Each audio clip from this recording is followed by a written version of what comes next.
ਉਹ ਇਹ ਸਰਕਾਰਾਂ ਕਿੰਨੀਆਂ ਅਣਦੇਖੀਆਂ ਅੰਨੀਆਂ ਹੋ ਚੁੱਕੀਆਂ ਨੇ। ਇਹੀ ਭਗਵੰਤ ਮਾਨ ਜਦੋਂ ਇਹ ਇਲੈਕਸ਼ਨ ਨਹੀਂ ਹੋਇਆ ਸੀਗਾ, ਇਹ ਬਜ਼ੁਰਗਾਂ ਦੇ ਜਾ ਕੇ ਗੋਡਿਆਂ 'ਚ ਬਹਿ ਕੇ ਰੋਂਦਾ ਹੁੰਦਾ ਸੀਗਾ। ਇਹ ਰੋ ਕੇ ਕਹਿੰਦਾ ਹੁੰਦਾ ਸੀਗਾ, ਦੇਖੋ ਸਰਕਾਰਾਂ ਅੰਨੀਆਂ ਹੋ ਗਈਆਂ ਨੇ, ਤੁਸੀਂ ਸਾਨੂੰ ਲੈ ਕੇ ਆਓ, ਅਸੀਂ ਤੁਹਾਨੂੰ ਤੁਹਾਡੇ ਨਾਲ ਬਹਿ ਕੇ ਮੋਰਚੇ ਲੜਿਆ ਕਰਾਂਗੇ। ਆਹ ਮੋਰਚੇ ਲੜ ਰਹੇ ਹੋ ਤੁਸੀਂ, ਹੁਣ ਸ਼ਰਮ ਨਹੀਂ ਆ ਰਹੀ? ਤੇਰੇ ਆਪਦੀ ਸਟੇਟ ਦੇ ਲੋਕ ਸੜਕਾਂ ਤੇ ਬੈਠੇ ਆ ਤੇ ਤੂੰ ਬੰਬੇ ਘੁੰਮ ਰਿਹਾ।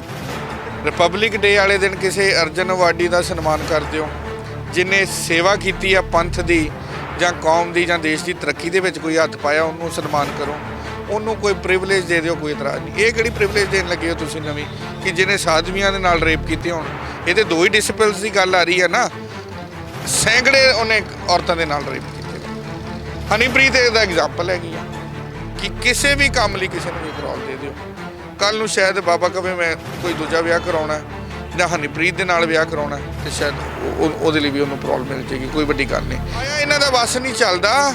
ਇਹ ਤੇ ਰਾਮ ਰਹੀਮ ਨੂੰ ਹਰਿਆਣੇ ਵਾਲੇ ਕਿਤੇ ਰਿਪਬਲਿਕ ਡੇ ਵਾਲੇ ਦਿਨ 골ਡ ਮੈਡਲ ਨਾ ਪਾ ਦੇਣਗੇ। ਇਹਨੇ ਜੋ ਕੰਮ ਕੀਤਾ ਸ਼ਾਇਦ ਹੋਰ ਕੋਈ ਬਾਬਾ ਨਹੀਂ ਕਰ ਸਕਦਾ। ਇਹਦੇ 'ਚ ਕੋਈ ਦੋ ਰਾਹਾਂ ਨਹੀਂ ਕਿ ਬਾਬਾ ਆਉਣ ਵਾਲੇ ਸਮੇਂ ਦੇ ਵਿੱਚ ਹਰਿਆਣੇ ਦੀ ਕਿਸੇ ਸਰਕਾਰ ਦਾ ਕੈਬਨਿਟ ਮੰਤਰੀ ਵੀ ਬਣ ਜਾਏ। ਸ਼ਾਇਦ ਇਤਿਹਾਸ 'ਚ ਪਹਿਲੀ ਵਾਰੀ ਹੋਏਗਾ ਕਿ ਕੈਦੀ ਨੂੰ ਛੱਡਦੇ ਨੇ ਨਾਲ ਤੇ ਨਾਲ ਉਹਨੂੰ ਜੈਡ ਸਿਕਿਉਰਿਟੀ ਦਿੰਦੇ ਆ ਕਿ ਲਓ ਜੀ ਝੂਠ ਦਾ ਪ੍ਰਚਾਰ ਕਰ।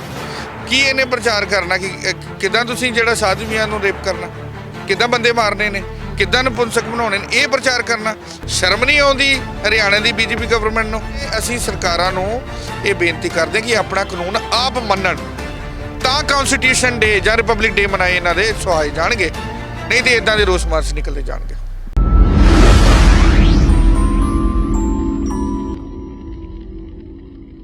ਮੋਹਾਲੀ ਅਤੇ ਚੰਡੀਗੜ੍ਹ ਦੀ ਸਰਹੱਦ ਤੇ ਚੰਡੀਗੜ੍ਹ ਦੀਆਂ ਬਰੂਹਾਂ ਤੇ ਲੱਗਾ ਇਹ ਕੌਮੀ ਇਨਸਾਫ ਮੋਰਚਾ। ਅੱਜ ਉਸ ਮੋਰਚੇ ਦੇ ਵਿੱਚ ਮੋਰਚੇ ਦੇ ਨੁਮਾਇੰਦਿਆਂ ਤੋਂ ਪੁੱਛਾਂਗੇ ਕੁਝ ਸਵਾਲ। ਤੁਸੀਂ ਦੇਖ ਰਹੇ ਹੋ ਤਾਂ ਖਬਰਸਾਰ ਤੇ ਮੈਂ ਹਾਂ ਤੁਹਾਡੇ ਨਾਲ ਠਾਕੁਰ ਅਮਨਦੀਪ ਸਿੰਘ। ਸਾਡੇ ਨਾਲ ਗੱਲਬਾਤ ਦੇ ਲਈ ਮੌਜੂਦ ਨੇ ਐਡਵੋਕੇਟ ਗੁਰਸ਼ਰਨ ਸਿੰਘ ਜੀ ਤੇ ਐਡਵੋਕੇਟ ਦਿਲਸ਼ੇਰ ਸਿੰਘ ਜੰਡਿਆਲਾ ਜੀ, ਜੋ ਹਵਾਲਾ ਕਮੇਟੀ ਦੇ ਮੈਂਬਰ ਵੀ ਨੇ, ਜੋ ਕੌਮੀ ਇਨਸਾਫ ਮੋਰਚਾ ਦੀ ਪ੍ਰਬੰਧਕੀ ਕਮੇਟੀ ਦੇ ਮੈਂਬਰ ਵੀ ਨੇ, ਤੇ ਜੋ मीडिया कमेटी बनाई गई है कौमी इंसाफ मोर्चा वालों उसके मैंबर भी ने। शुरुआत करते हैं एडवोकेट गुरशरण सिंह जी को। एडवोकेट साहब, पहला सवाल बई किवें संगत का उत्साह देखने को मिल रहा है? लोग जुड़ रहे हैं, सारे तबकों के जुड़ रहे हैं या नहीं? बिल्कुल ठाकुर साहब, बिल्कुल जुड़ रहे हैं। हरेक वर्ग के लोग आ रहे हैं, हरेक वर्ग के वालों ਹੁੰਗਾਰਾ मिल रहा। सरकारां जो अनदेखा कर रही ने कौम के नाल, सो उस ਅੱਖਾਂ ਖੋਲ੍ਹਣ ਵਾਸਤੇ ਆਪਾਂ ਇਹ ਕਹਿ ਸਕਦੇ ਹਾਂ ਸੌਖੇ ਸ਼ਬਦਾਂ ਵਿੱਚ ਕਿ ਜੋ ਸਰਕਾਰਾਂ ਦੀਆਂ ਅੱਖਾਂ ਖੋਲ੍ਹਣ ਵਾਸਤੇ ਜੋ ਐਡਾ ਵੱਡਾ ਮਾਰਚ ਕੱਢਿਆ ਜਾਊਗਾ, ਉਸ ਤੋਂ ਬਾਅਦ ਸ਼ਾਇਦ ਇਹਨਾਂ ਦੀਆਂ ਜੋ ਕੰਨਾਂ 'ਚ ਜੂੰ ਸਰਕਦੀ ਕਹਿੰਦੇ ਹੁੰਦੇ ਆ ਕਿ ਉਹ ਸਰਕੂਗੀ। ਉਸ ਤੋਂ ਬਾਅਦ ਬਾਕੀ ਤੁਸੀਂ ਆਪ ਦੇਖ ਸਕਦੇ ਹੋ ਕਿ ਕਿੱਡਾ ਵੱਡਾ ਮਾਰਚ ਇੱਥੇ ਲੋਕਾਂ ਦਾ ਹੁੰਗਾਰਾ ਆ ਰਿਹਾ। ਜੀ, ਤੁਸੀਂ ਕਿਹਾ ਵੀ ਸਰਕਾਰਾਂ ਦੀ ਅਣਗਹਿਲੀ ਹੈ, ਸਰਕਾਰਾਂ ਜੋ ਅਣਦੇਖਾ ਕਰ ਰਹੀਆਂ ਨੇ, ਨਹੀਂ ਦੇਖ ਰਹੀਆਂ।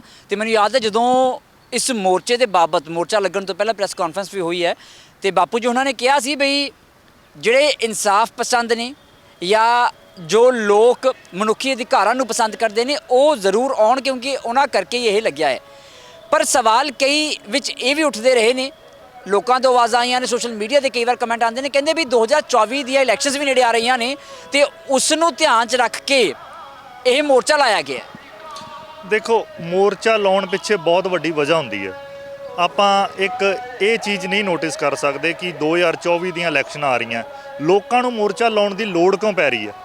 ਹਰ ਵਾਰੀ ਆਪਾਂ 2015 'ਚ ਹੀ ਮੋਰਚਾ ਲੱਗਿਆ, ਉਸ ਤੋਂ ਪਹਿਲਾਂ ਵੀ ਬਹੁਤ ਵੱਡੇ ਮੋਰਚਾ ਲੱਗੇ ਨੇ, ਉਸ ਤੋਂ ਬਾਅਦ ਵੀ ਮੋਰਚੇ ਲੱਗੇ ਨੇ। ਕਿਸਾਨ ਜਿਹੜਾ ਅੰਦੋਲਨ ਲੱਗਾ, ਐਡਾ ਵੱਡਾ ਮੋਰਚਾ ਸੀਗਾ, ਉਹਦੇ ਪਿੱਛੇ ਵਜ੍ਹਾ ਉਹਦੇ ਵੀ ਲੋਕ ਤਾਂ ਉਸ ਟਾਈਮ ਵੀ ਕਹਿ ਰਹੇ ਸੀ ਇਹ ਸਰਕਾਰਾਂ ਵਾਸਤੇ ਲਾਇਆ ਜਾ ਰਿਹਾ, ਨੇੜੇ ਇਲੈਕਸ਼ਨ ਆਉਣ ਵਾਲੇ ਆ ਤਾਂ ਲੱਗ ਰਿਹਾ।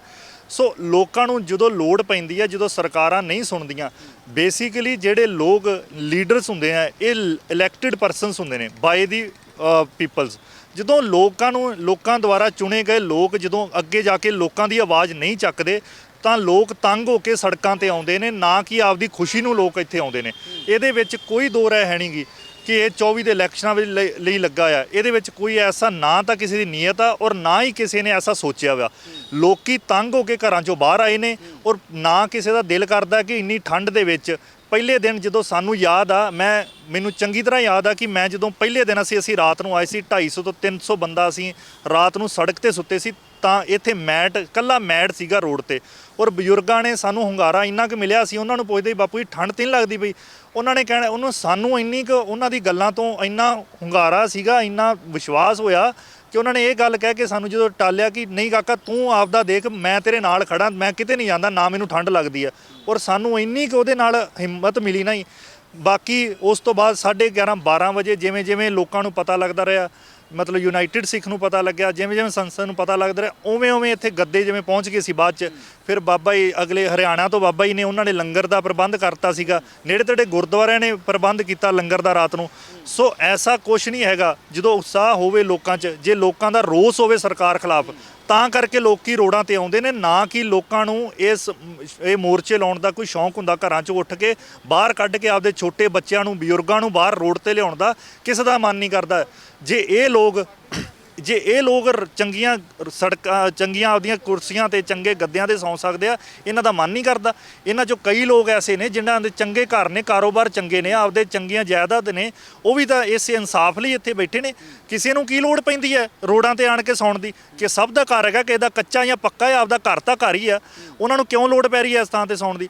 ਉਹ ਇਹ ਸਰਕਾਰਾਂ ਕਿੰਨੀਆਂ ਅਣਦੇਖੀਆਂ ਅੰਨੀਆਂ ਹੋ ਚੁੱਕੀਆਂ ਨੇ। ਇਹੀ ਭਗਵੰਤ ਮਾਨ ਜਦੋਂ ਇਹ ਇਲੈਕਸ਼ਨ ਨਹੀਂ ਹੋਇਆ ਸੀਗਾ, ਇਹ ਬਜ਼ੁਰਗਾਂ ਦੇ ਜਾ ਕੇ ਗੋਡਿਆਂ 'ਚ ਬਹਿ ਕੇ ਰੋਂਦਾ ਹੁੰਦਾ ਸੀਗਾ, ਇਹ ਰੋ ਰੋ ਕੇ ਕਹਿੰਦਾ ਹੁੰਦਾ ਸੀਗਾ, ਦੇਖੋ ਸਰਕਾਰਾਂ ਅੰਨੀਆਂ ਹੋ ਗਈਆਂ ਨੇ, ਤੁਸੀਂ ਸਾਨੂੰ ਲੈ ਕੇ ਆਓ, ਅਸੀਂ ਤੁਹਾਨੂੰ ਤੁਹਾਡੇ ਨਾਲ ਬਹਿ ਕੇ ਮੋਰਚੇ ਲੜਿਆ ਕਰਾਂਗੇ। ਆਹ ਮੋਰਚੇ ਲੜ ਰਹੇ ਹੋ ਤੁਸੀਂ, ਤੁਹਾਨੂੰ ਇਹਨਾਂ ਨੇ ਹੁਣ ਸ਼ਰਮ ਨਹੀਂ ਆ ਰਹੀ ਕਿ ਲੋਕੀ ਇੱਥੇ ਬੈਠੇ ਹੋਏ ਪਿਛਲੇ 7 ਦਿਨ ਤੋਂ ਬੈਠੇ ਆ, ਤੇਰੇ ਆਪ ਦੀ ਸਟੇਟ ਦੇ ਲੋਕ ਸੜਕਾਂ ਤੇ ਬੈਠੇ ਆ ਤੇ ਤੂੰ ਬੰਬੇ ਘੁੰਮ ਰਿਹਾ, ਤੈਨੂੰ ਥੋੜਾ ਬਹੁਤ ਵੀ ਸ਼ਰਮ ਹੈ ਨਹੀਂ ਗੀ ਲੋਕਾਂ ਲਈ?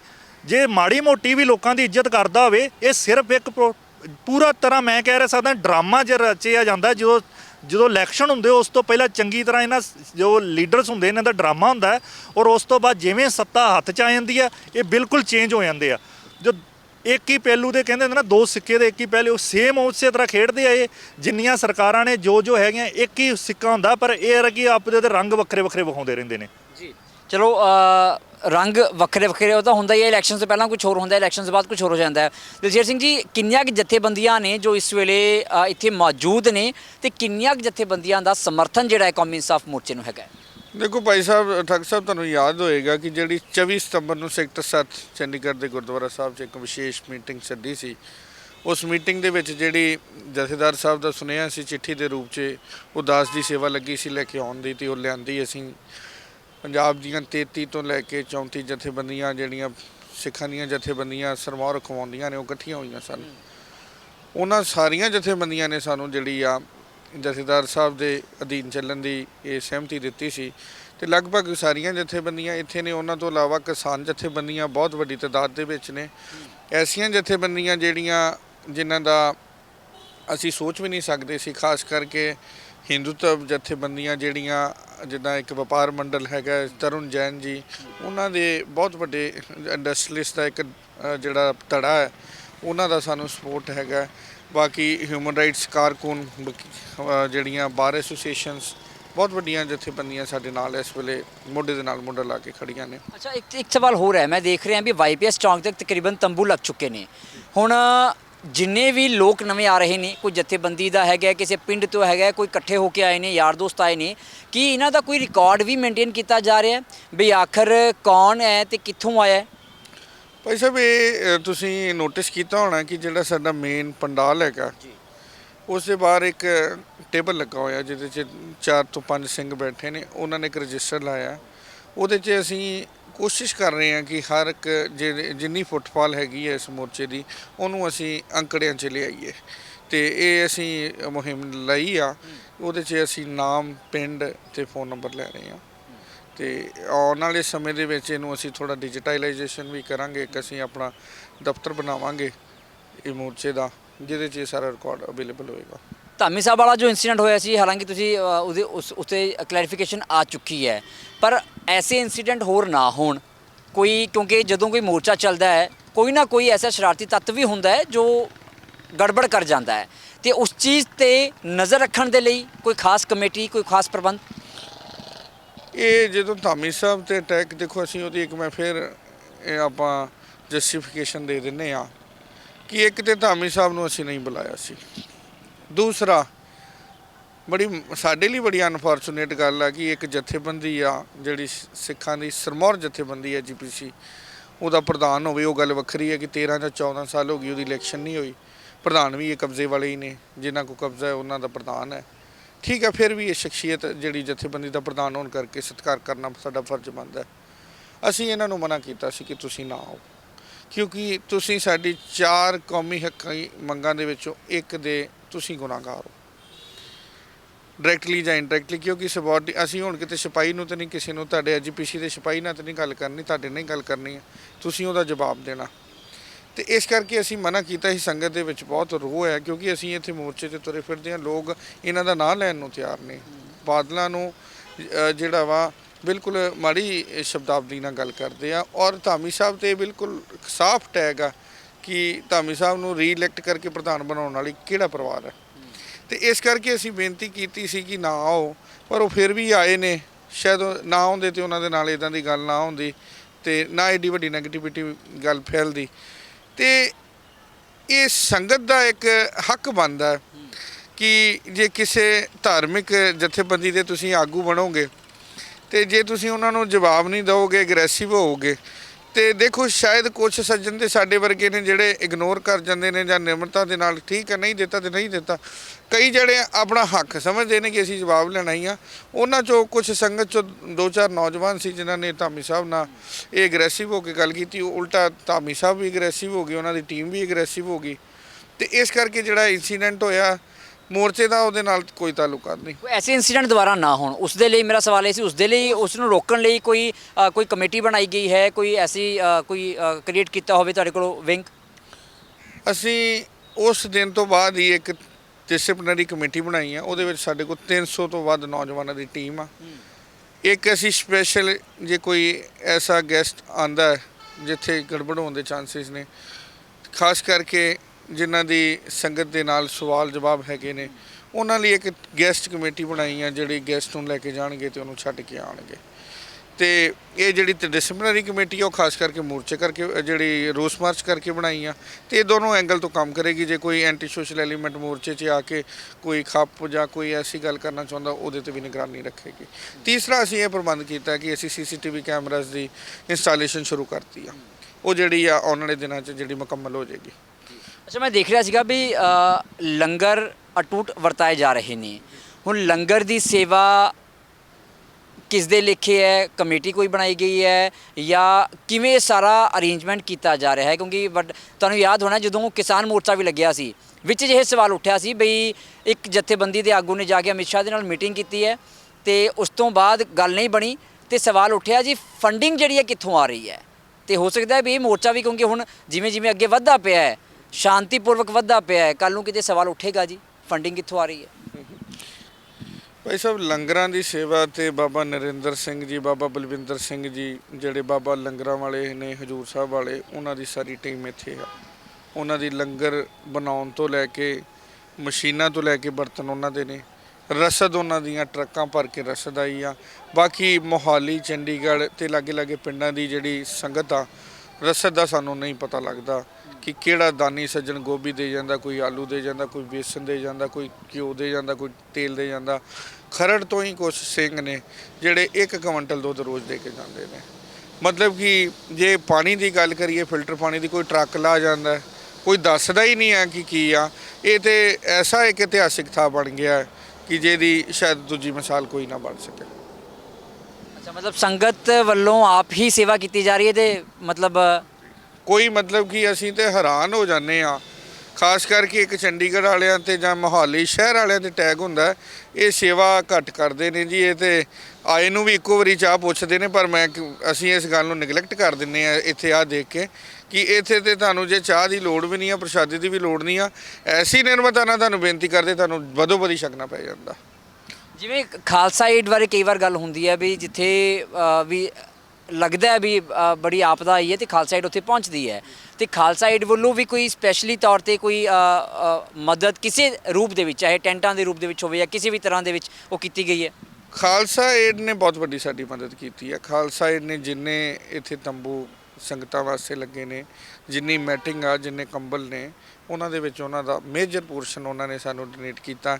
ਔਰ ਇੱਕ ਗੱਲ ਉਹਨਾਂ ਨੇ ਹੋਰ ਵੀ ਕਹੀ ਆ ਕਿ ਤੁਹਾਡੇ ਲਈ ਸਾਡੇ ਕੋਲ ਬਹੁਤ ਵੱਡਾ ਬਜਟ ਹੈਗਾ, ਜੋ ਕਹੋਗੇ ਉਹੀ ਕਰ ਦਿਆਂਗੇ।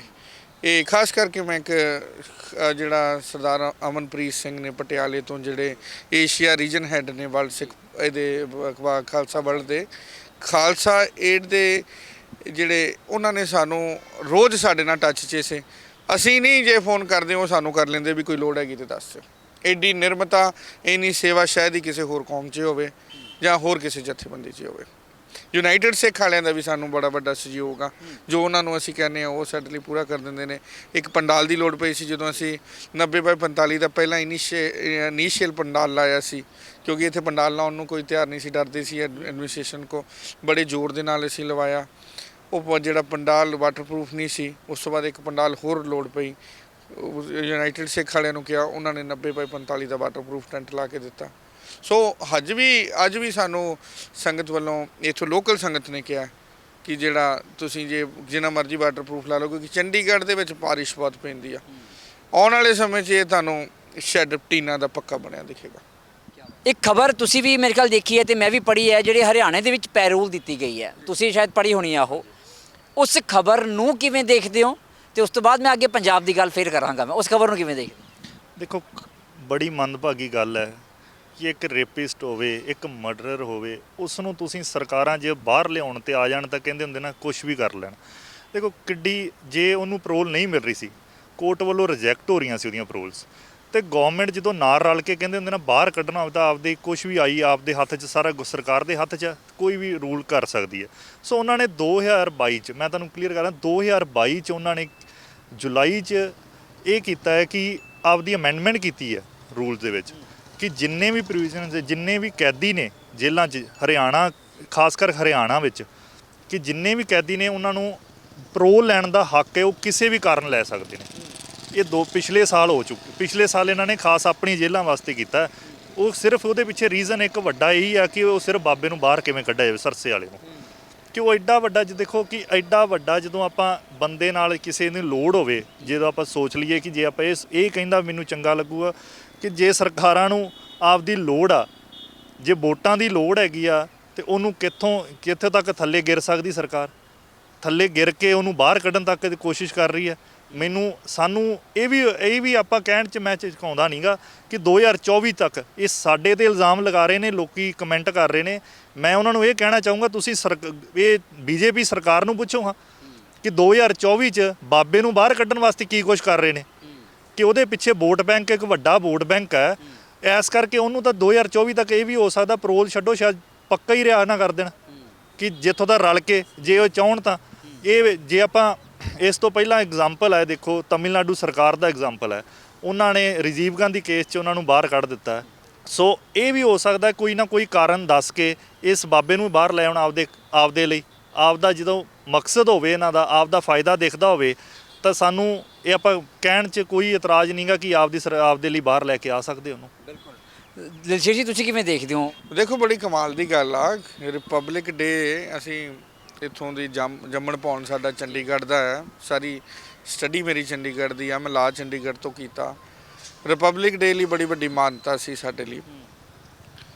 ਰਿਪਬਲਿਕ ਡੇ ਹੈਗਾ ਕੀ ਆ? ਰਿਪਬਲਿਕ ਡੇ ਹੈਗਾ ਜਿੱਦਣ ਅਸੀਂ ਸੰਵਿਧਾਨ ਅਡਾਪਟ ਕੀਤਾ, ਮਤਲਬ ਕਿ ਇੱਕ ਆਪਣਾ ਸੰਵਿਧਾਨ ਅਡਾਪਟ ਕੀਤਾ ਹੈ ਮੁਲਕ ਨੂੰ ਚੰਗੇ ਰਾਹ 'ਤੇ ਲੀਹ 'ਤੇ ਤੋਰਨ ਲਈ। ਅਤੇ ਤੁਸੀਂ ਕਿਹੜੀ ਲੀਹ 'ਤੇ ਤੋਰਨ ਲੱਗੇ ਹੋ?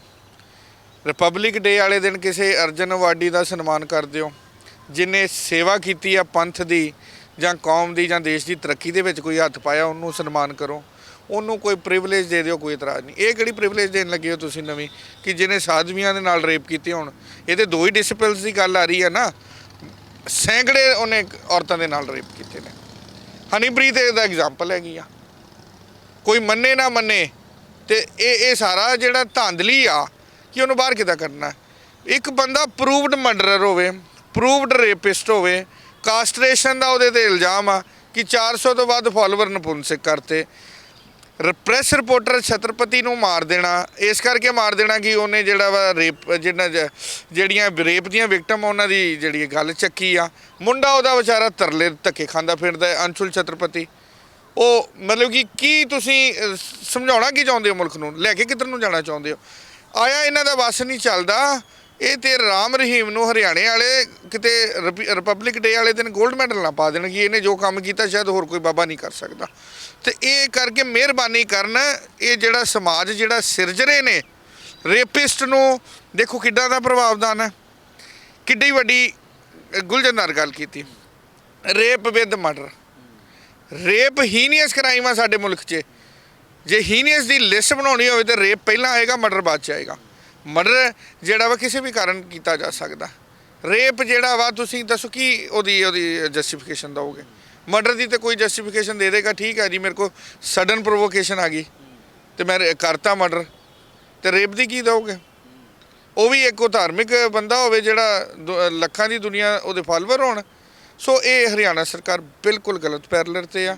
ਮੇਰੇ ਵੀਰ ਪਹਿਲਾਂ ਦੱਸ ਰਹੇ ਸੀ ਕਿ ਇੱਕ ਪਹਿਲਾਂ ਪੰਜਾਬ ਜਿਹੜਾ ਟੈਂਪਰੇਰੀ ਰਿਲੀਜ਼ ਸਿਸਟਮ ਜਿਹੜਾ ਅਡਾਪਟ ਕਰਦੇ ਸੀ, ਇਹ ਜੇਲ੍ਹ ਮੈਨੂਅਲ ਜਿਹੜਾ ਹੁਣ ਹਰਿਆਣੇ ਨੇ ਆਪਣਾ ਬਣਾਇਆ, ਉਹਦੇ 'ਚ 2 ਹੀ ਸ਼ਰਤਾਂ ਦੇ ਬੰਦਿਆਂ ਨੂੰ ਟੈਂਪਰੇਰੀ ਰਿਲੀਜ਼ ਮਿਲਦੀ ਸੀ। ਇੱਕ ਕਾਸਟ ਵਾਸਤੇ, ਜਿਹਦੇ ਕੋਈ ਐਗਰੀਕਲਚਰ ਲੈਂਡ ਹੁੰਦੀ ਸੀ ਉਹਨੂੰ ਸਾਡੇ ਪੰਜਾਬ 'ਚ 42 ਦਿਨ ਦੀ ਮਿਲਦੀ ਆ, ਤੇ ਜਿਹੜੀ ਦੂਜੇ ਨਾਰਮਲ ਜਿਨ੍ਹਾਂ ਕੋਲ ਨਹੀਂ ਕਾਸਟ ਹੈਗੀ ਉਹਨਾਂ ਨੂੰ 21 ਜਾਂ 22 ਦਿਨ ਦੀ ਮਿਲਦੀ ਆ। ਇਹਨਾਂ ਨੇ ਇੱਕ ਸਪੈਸ਼ਲ ਪ੍ਰੋਵੀਜ਼ਨ ਪਾਈ ਹਰਿਆਣੇ ਵਾਲਿਆਂ ਨੇ। ਔਰ ਪਾਈ ਕਦੋਂ ਆ? ਇਹ ਜਿਹੜਾ ਭਾਈ ਸਾਹਿਬ ਉਹਨਾਂ ਨੇ ਡੇਟ ਦੱਸੀ ਆ 22 ਦੇ ਵਿੱਚ। ਉਹਦਾ ਇੱਕੋ ਇੱਕ ਕਾਰਨ ਆ ਕਿ ਬਾਬਾ ਨਾ ਤੇ ਕਾਸਟ ਕਰਦਾ, ਨਾ ਉਹਨੂੰ ਕੋਈ ਹੋਰ ਲੋੜ ਹੈਗੀ ਆ। ਉਹਨੂੰ ਸਿਰਫ ਤੇ ਸਿਰਫ ਇੱਕ ਉਹ ਜਿਹੜਾ ਝੂਠ ਦਾ ਪ੍ਰਚਾਰ ਕਰਦਾ, ਉਹ ਪ੍ਰਚਾਰ ਉਹਦਾ ਕੰਟੀਨਿਊ ਕਰਨ ਲਈ ਤੇ ਉਹਨੂੰ ਇਹ ਜਿਹੜਾ ਇੱਕ ਬੈਨੀਫਿਟ ਦਿੱਤਾ ਕਿ ਕਿਸੇ ਵੀ ਕੰਮ ਲਈ ਕਿਸੇ ਨੂੰ ਵੀ ਪਰੋਲ ਦੇ ਦਿਓ। ਕੱਲ ਨੂੰ ਸ਼ਾਇਦ ਬਾਬਾ ਕਵੇ ਮੈਂ ਕੋਈ ਦੂਜਾ ਵਿਆਹ ਕਰਾਉਣਾ ਜਾਂ ਹਨੀਪ੍ਰੀਤ ਦੇ ਨਾਲ ਵਿਆਹ ਕਰਾਉਣਾ ਤੇ ਸ਼ਾਇਦ ਉਹਦੇ ਲਈ ਵੀ ਉਹਨੂੰ ਪਰੋਲ ਮਿਲ ਜੇਗੀ, ਕੋਈ ਵੱਡੀ ਗੱਲ ਨਹੀਂ। ਤੀਜੀ ਗੱਲ, ਇੱਕ ਬੇਨਤੀ ਹੋਰ ਕਰ ਦਈਏ, ਇਹ ਜਿਹੜਾ ਸਿਸਟਮ ਹੈਗਾ ਨਾ ਇਹ ਬੜਾ ਨਿਗਾਰ ਵੱਲ ਜਾ ਰਿਹਾ। ਇਹਦੇ 'ਚ ਕੋਈ ਦੋ ਰਾਹ ਨਹੀਂ ਕਿ ਬਾਬਾ ਆਉਣ ਵਾਲੇ ਸਮੇਂ ਦੇ ਵਿੱਚ ਹਰਿਆਣੇ ਦੀ ਕਿਸੇ ਸਰਕਾਰ ਦਾ ਕੈਬਨਿਟ ਮੰਤਰੀ ਵੀ ਬਣ ਜਾਏ। ਇਹਨੂੰ ਬਾਈ ਇਲੈਕਸ਼ਨ ਲੜਾ ਕੇ ਵੀ ਇਹ ਜੋ ਮਰਜ਼ੀ ਕਰ ਸਕਦੇ ਨੇ। ਜੇ ਕਾਨੂੰਨ ਦੇ ਨਾਲ ਏਡੇ ਵੱਡੇ ਪ੍ਰਭਾਵਦਾਨ ਕਰ ਸਕਦੇ ਨੇ, ਉਹਨੂੰ ਬਾਹਰ ਕੱਢਣ ਲਈ ਜਿਹੜਾ ਰੂਲਸ ਚੇਂਜ ਕਰ ਸਕਦੇ ਨੇ। 26 ਜਨਵਰੀ ਨੂੰ ਇਤਿਹਾਸਿਕ ਦਿਨ ਨੂੰ ਇੱਕ ਰੇਪਿਸਟ ਲਈ ਵਰਤਿਆ ਜਾ ਸਕਦਾ ਤੇ ਇਹ ਕੁਛ ਵੀ ਕਰ ਸਕਦੇ ਨੇ। ਸ਼ਾਇਦ ਕਿਸੇ ਨੂੰ ਖੁਦ ਹੀ ਕਹਿ ਦੇਣ ਕਿ ਬਾਈ ਇਲੈਕਸ਼ਨ ਕਰਾਉਣ ਤੇ ਇਹਨੂੰ ਜਿਹੜਾ ਆਉਣ ਵਾਲੇ ਸਮੇਂ 'ਚ ਸ਼ਾਇਦ ਬਾਬਾ ਤੁਹਾਨੂੰ ਮਿਨਿਸਟਰ ਵੀ ਦਿਖੇ। ਹੋਰ ਇੱਕ ਗੱਲ, ਸਾਡੀ ਜਿਹੜਾ ਮੁਲਕ ਹੈ ਲਾਰਜੈਸਟ ਡੈਮੋਕ੍ਰੇਸੀ ਇਨ ਦੀ ਵਰਲਡ ਹੈ। ਕੋਈ ਡੈਮੋਕ੍ਰੈਟਿਕ ਮੁਲਕ ਦੇਖ ਲਓ, ਸ਼ਾਇਦ ਇਤਿਹਾਸ 'ਚ ਪਹਿਲੀ ਵਾਰੀ ਹੋਏਗਾ ਕਿ ਕੈਦੀ ਨੂੰ ਛੱਡਦੇ ਨੇ ਨਾਲ ਤੇ ਨਾਲ ਉਹਨੂੰ ਜੈਡ ਸਿਕਿਉਰਿਟੀ ਦਿੰਦੇ ਆ ਕਿ ਲਓ ਜੀ ਝੂਠ ਦਾ ਪ੍ਰਚਾਰ ਕਰ। ਕੀ ਇਹਨੇ ਪ੍ਰਚਾਰ ਕਰਨਾ? ਕਿ ਕਿੱਦਾਂ ਤੁਸੀਂ ਜਿਹੜਾ ਸਾਧਵੀਆਂ ਨੂੰ ਰੇਪ ਕਰਨਾ, ਕਿੱਦਾਂ ਬੰਦੇ ਮਾਰਨੇ ਨੇ, ਕਿੱਦਾਂ ਨਪੁੰਸਕ ਬਣਾਉਣੇ ਨੇ, ਇਹ ਪ੍ਰਚਾਰ ਕਰਨਾ? ਸ਼ਰਮ ਨਹੀਂ ਆਉਂਦੀ ਹਰਿਆਣਾ ਦੀ ਬੀਜੇਪੀ ਗਵਰਨਮੈਂਟ ਨੂੰ ਕਿ ਕਿਹੜੇ ਬੰਦੇ ਨੂੰ ਤੁਸੀਂ ਰਿਲੀਜ਼ ਕਰ ਰਹੇ ਹੋ? ਇਹਨੂੰ ਤੇ ਐਸੀ ਜੇਲ੍ਹ 'ਚ ਸੁੱਟਣਾ ਚਾਹੀਦਾ ਕਿ ਇਹਦੇ ਦਰਸ਼ਨ ਹੀ ਨਾ ਕਿਸੇ ਨੂੰ ਹੋਣ। ਐਡਵੋਕੇਟ ਸਾਹਿਬ, ਇਹ ਤਾਂ ਸੀ ਹਰਿਆਣੇ ਵਾਲਾ ਪਾਸਾ। ਜੇ ਅਸੀਂ ਪੰਜਾਬ ਦੀ ਗੱਲ ਕਰੀਏ, ਪੰਜਾਬ ਵੇਲੇ ਜਿਵੇਂ ਹੁਣ ਕੌਮੀ ਇਨਸਾਫ ਮੋਰਚਾ ਲੱਗਿਆ, ਬੰਦੀ ਸਿੰਘਾਂ ਦੀ ਰਿਹਾਈ ਦੀ ਗੱਲ ਹੋ ਰਹੀ ਹੈ, ਤਾਂ ਆਪਣੇ ਵਾਲਿਆਂ ਨੂੰ ਫਿਰ ਕੀ ਹੋ ਜਾਂਦਾ ਉਦੋਂ? ਦੇਖੋ ਭਾਈ ਸਾਹਿਬ, ਇਹ ਬੜੀ ਮੰਦਭਾਗੀ ਗੱਲ ਆ ਕਿ ਇੱਕ ਜਿਹੜੀ ਵੀ ਸਰਕਾਰ ਪੰਜਾਬ ਚਾਹੁੰਦਾ ਹੈ ਆਪਣੇ ਆਬੋ ਹਵਾ ਨੂੰ ਠੀਕ ਕਰਨ ਲਈ ਜਾਂ ਇੱਥੋਂ ਕਾਨੂੰਨ ਦਾ ਸਿਸਟਮ ਠੀਕ ਕਰਨ ਲਈ, ਉਹੀ ਪਾਪੀ ਹੋ ਜਾਂਦਾ। ਪਤਾ ਨਹੀਂ ਕੁਰਸੀ ਦੀ, ਪੰਜਾਬ ਦੀ ਜਿਹੜੀ ਮੁੱਖ ਮੰਤਰੀ ਦੀ ਕੁਰਸੀ ਆ ਉਹਦੇ 'ਚ ਕੋਈ ਐਸਾ ਲਕੂਨਾ ਹੈਗਾ ਕਿ ਜਿਹੜਾ ਬੈਠਦਾ ਉਹੀ ਨਿਕੰਮਾ ਹੋ ਜਾਂਦਾ। ਹੁਣ ਬੇਨਤੀ ਇਹ ਆ ਕਿ ਅਸੀਂ ਬੰਦੀ ਸਿੰਘਾਂ ਦੀ ਰਿਹਾਈ ਮੰਗ ਰਹੇ ਹਾਂ। ਰਿਹਾਈ ਤੇ ਮੈਨੂੰ ਦੇਖੋ, ਮੈਂ ਵਕੀਲ ਦੇ ਤੌਰ ਤੇ ਬਿਲਕੁਲ ਸੱਚ ਪੰਥ ਦੇ ਨਾਲ ਗੱਲ ਕਰਨਾ ਚਾਹਾਂਗਾ। ਮੈਂ ਕੋਈ ਝੂਠ ਨਹੀਂ ਬੋਲਣਾ ਚਾਹੁੰਦਾ, ਨਾ ਮੈਂ ਬੋਲਦਾ। ਅਸੀਂ ਰਿਹਾਈ ਮੰਗ ਰਹੇ ਹਾਂ ਇੱਕ ਬੰਨੇ ਐਸੀ ਹਾਲਤ ਆ ਕਿ ਜਥੇਦਾਰ ਜਗਤਾਰ ਸਿੰਘ ਹਵਾਰਾ ਸਾਹਿਬ ਦੇ 4 ਕੇਸ ਪੈਂਡਿੰਗ ਨੇ, ਉਹਨਾਂ ਨੂੰ ਪੇਸ਼ ਨਹੀਂ ਕਰ ਰਹੇ, ਉਹਨਾਂ ਦੇ ਚਾਰਜ ਹੀ ਨਹੀਂ ਲੱਗਣ ਦੇ। ਪੰਜਾਬ ਸਰਕਾਰ ਤੇ ਚੰਡੀਗੜ੍ਹ ਯੂਟੀ ਕੀ ਤੁਸੀਂ, ਮੈਂ ਦੇਖੋ ਆਪਣੇ ਆਪ ਨਾਲ ਬਲਫ ਕਰਨਾ। ਅਸੀਂ ਤੇ ਰਾਤ ਨੂੰ ਜਦੋਂ ਕਿਤੇ ਅੱਖ ਲੱਗਦੀ ਆ ਤੇ ਫਿਰ ਸੋਚ ਕੇ ਖੜੇ ਹੋ ਜਾਂਦੇ ਆ ਕਿ ਯਾਰ ਅਸੀਂ ਰਿਹਾਈ ਮੰਗਦੇ ਪਏ ਆ, ਰੌਲਾ ਪਾਉਂਦੇ ਆ ਕਿ 9 ਦੇ 9 ਸਾਡੇ ਜਿਹੜੇ ਪੋਲੀਟੀਕਲ ਸਿੱਖ ਪ੍ਰਿਜ਼ਨਰ ਉਹਨਾਂ ਨੂੰ ਰਿਲੀਜ਼ ਕਰੋ। ਤੇ ਐਡੇ ਬੇਸ਼ਰਮ ਨੇ ਪੰਜਾਬ ਵਾਲੇ ਵੀ, ਪੰਜਾਬ ਦੇ ਜਿਹੜੇ ਅਫਸਰਸ ਨੇ ਜਿਹੜੇ ਉਹ ਕੋਰਟ ਦੀ ਗੱਲ ਹੀ ਨਹੀਂ ਮੰਨਦੇ। ਦੁਬਾਰਾ ਆਰਡਰ ਹੋਇਆ, ਇੱਕ ਬੜੀ ਮੰਦਭਾਗੀ ਗੱਲ ਆ ਕਿ ਇੱਕ ਮੈਜਿਸਟ੍ਰੇਟ ਆ ਮੋਹਾਲੀ ਦਾ, ਉਹ ਆਰਡਰ ਕਰਦਾ ਐਸਐਸਪੀ ਨੂੰ ਕਿ ਤੁਸੀਂ 12 ਜਨਵਰੀ ਨੂੰ ਜਥੇਦਾਰ ਜਗਤਾਰ ਸਿੰਘ ਹਵਾਰਾ ਨੂੰ ਪੇਸ਼ ਕਰੋ ਜੀ। ਮਤਲਬ ਕਿ ਜੇ ਮੈਂ ਲੀਗਲ ਲੈਂਗੁਏਜ 'ਚ ਕਹਾਂ ਕਿ SSP Mohali is deputed to execute the protection warrant of Jagtar Singh Hawara, ਇਹਨੇ ਸਿਕਿਉਰਿਟੀ ਦਾ ਪ੍ਰਬੰਧ ਕਰਕੇ ਲੈ ਕੇ ਆਉਣਾ ਹੈ। ਉਹ ਕੀ ਕਰਦਾ ਹੈ 12 ਜਨਵਰੀ ਨੂੰ ਉਸ ਤੋਂ ਪਹਿਲਾਂ ਇੱਕ ਟੁੱਟੀ ਮੇਲ ਪਾ ਦਿੰਦਾ ਜੀ ਅਸੀਂ ਤਿਹਾੜ ਜੇਲ੍ਹ ਨੂੰ ਮੇਲ ਕਰਤੀ। ਅਸੀਂ ਬੜਾ ਰੌਲਾ ਪਾਇਆ ਉੱਥੇ, ਜੱਜ ਵੀ ਬੜੇ ਪਰੇਸ਼ਾਨ ਹੋਏ ਕਿ ਯਾਰ ਤੁਸੀਂ ਮੇਰੀ ਗੱਲ ਹੀ ਨਹੀਂ ਮੰਨਣ ਨੂੰ ਤਿਆਰ। ਜੱਜ ਕਹਿੰਦਾ ਤੁਸੀਂ ਉਹਦੇ ਸਿਕਿਉਰਿਟੀ ਦਾ ਪ੍ਰਬੰਧ ਕਰੋ, ਤੈਨੂੰ ਮੇਲ ਕਿਹਨੂੰ ਕਰਨੇ ਪਿਆ ਕਿਹਾ। ਹੁਣ ਦੁਬਾਰਾ ਆਰਡਰ ਹੋਇਆ, ਉਹੀ ਆਰਡਰ ਰਿਪੀਟ ਕੀਤਾ ਉਹਨਾਂ ਨੇ, ਨਾਲ ਐਕਸਪਲੇਨੇਸ਼ਨ ਕਾਲ ਕੀਤੀ ਆ ਮੈਨੂੰ ਐਕਸਪਲੇਨ ਕਰ ਤੂੰ ਮੇਲ ਕਿਉਂ ਕੀਤੀ, ਸਿਕਿਉਰਿਟੀ ਦਾ ਅਰੇਂਜਮੈਂਟ ਕਿਉਂ ਨਹੀਂ ਕੀਤਾ। ਪਰ ਹਜੇ ਤੱਕ ਵੀ ਕੋਈ ਇਹਨਾਂ ਦੀ ਹਿਲ ਜੁਲ ਨਹੀਂ ਕਰਦੇ। ਜੇ ਯੂਟੀ ਵਾਲਿਆਂ ਨਾਲ ਗੱਲ ਕਰਦੇ ਕਹਿੰਦੇ ਜੀ ਅਸੀਂ ਵੀਸੀ ਨਾ ਕਰਾ ਦਿੰਦੇ ਆ। Why VC? ਲਾਰੈਂਸ ਬਿਸ਼ਨੋਈ ਦੀ ਕਿਉਂ ਨਹੀਂ ਵੀਸੀ ਚੱਲਦੀ? ਜੱਗੂ ਭਗਵਾਨਪੁਰੀਆ ਦੀ ਕਿਉਂ ਨਹੀਂ ਵੀਸੀ ਚੱਲਦੀ? ਕਿਉਂ ਉਹਨਾਂ ਲਈ ਤੁਹਾਡੇ ਕੋਲ ਸਿਸਟਮ ਡਿਫਰੈਂਟ ਹੈਗਾ? ਜਗਤਾਰ ਸਿੰਘ ਹਵਾਰਾ ਧਾਰਮਿਕ ਸ਼ਖਸੀਅਤ ਆ, ਜਥੇਦਾਰ ਅਕਾਲ ਤਖਤ ਸਾਹਿਬ, ਇਸ ਤੋਂ ਜਿਹੜਾ ਸਨਮਾਨਿਤ ਹਸਤੀ ਨਹੀਂ ਕੋਈ ਹੋ ਸਕਦੀ। 10 ਲੱਖ ਦੇ ਸਰਬੱਤ ਖਾਲਸੇ ਨੇ ਚੁਣਿਆ ਹੈ ਤੇ ਤੁਸੀਂ ਕੋਈ ਦੇਖੋ ਉਹ ਵੀ ਛੱਡ ਦਿਓ ਤੁਸੀਂ, ਉਹ ਸਾਡੀ ਕੌਮ ਦੀ ਗੱਲ ਆ। ਤੁਹਾਡਾ ਕਾਨੂੰਨ ਕੀ ਕਹਿੰਦਾ? ਕਾਨੂੰਨ ਕਹਿੰਦਾ ਟਰਾਇਲ ਸ਼ੁਰੂ ਕਰੋ, ਟਰਾਇਲ ਜਿਹੜਾ ਪ੍ਰੋਡਕਸ਼ਨ ਹੋਣਾ ਇਨ ਪਰਸਨ ਹੋਣਾ। ਤੁਸੀਂ ਉਹਨੂੰ ਚਾਰਜ ਲਈ ਕਿਉਂ ਨਹੀਂ ਬੁਲਾਉਂਦੇ?